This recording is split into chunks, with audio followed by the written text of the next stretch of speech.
These are little wood spirits that I sell for a few dollars each, and I try to carve them as quickly as possible as I use a sanding pad. And so I carve the piece, and then I will use the sanding pad to soften his face, because as you can see right through here, can you see those edges where I've taken the chisel, the gouge, and I've just sliced through that wood, and I've left the impression of the gouge. So what I do is I take the sandpaper to the face mostly, and I soften those edges. Now, a lot of people, they don't want to use sandpaper, and that's alright. That's alright. Sandpaper is not what I use on all of my carvings. It's just not something that I would do.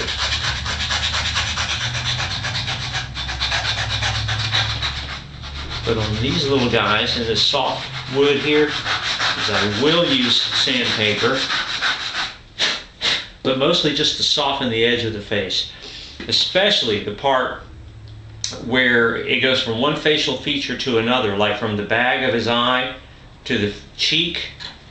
Definitely want to soften that feature. I don't want a sharp edge to that bag of his eye, because that just doesn't look natural at all. Okay, then we're going to wrap this up, and I think that is it for now. Now, what I'm going to do is go ahead and finish him up. I'm going to go ahead and finish him using a polyurethane just on the carved parts, not on the edge here where the bark is. I just find that it works better that way for when I'm trying to display them at stores. They sell better. And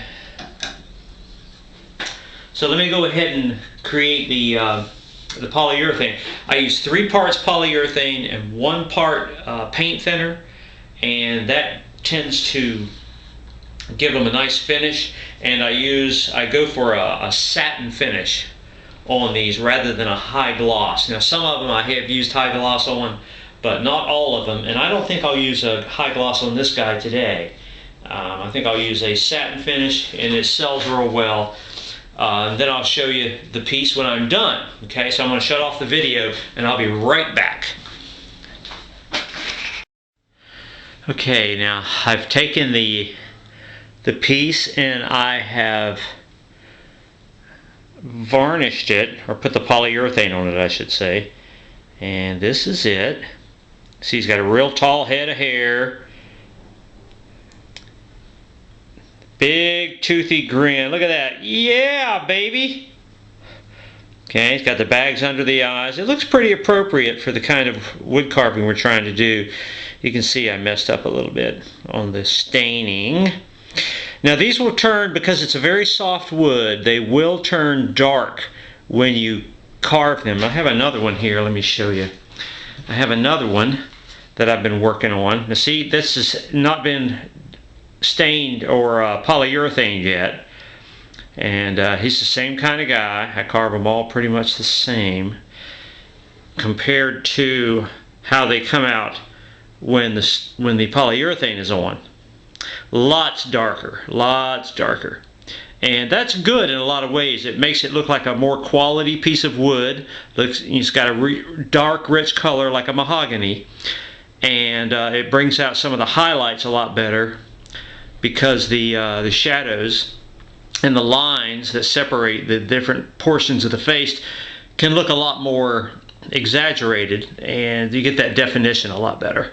Whereas on this guy, you know, it's kind of still one color, you know, one shade, and you know, but he'll do the same thing when he gets polyurethane. He'll be nice and dark, and then they'll have the light areas where there's bark still, and so that's not bad, not bad. And on the back, of course, you'll want to autograph yours. You want to sign it with your special secret signature and the date. And of course I'm going to drill a hole right above my name there where we can hang this one on the wall. This one has got kind of a funny bottom, so it won't be much for sitting on shelves. He kind of leans backwards, but he'll be good for hanging on the wall. So there you go, that's it. And let me shut this thing off. I'll get that bonus video to you. It should be coming up next. Thank you.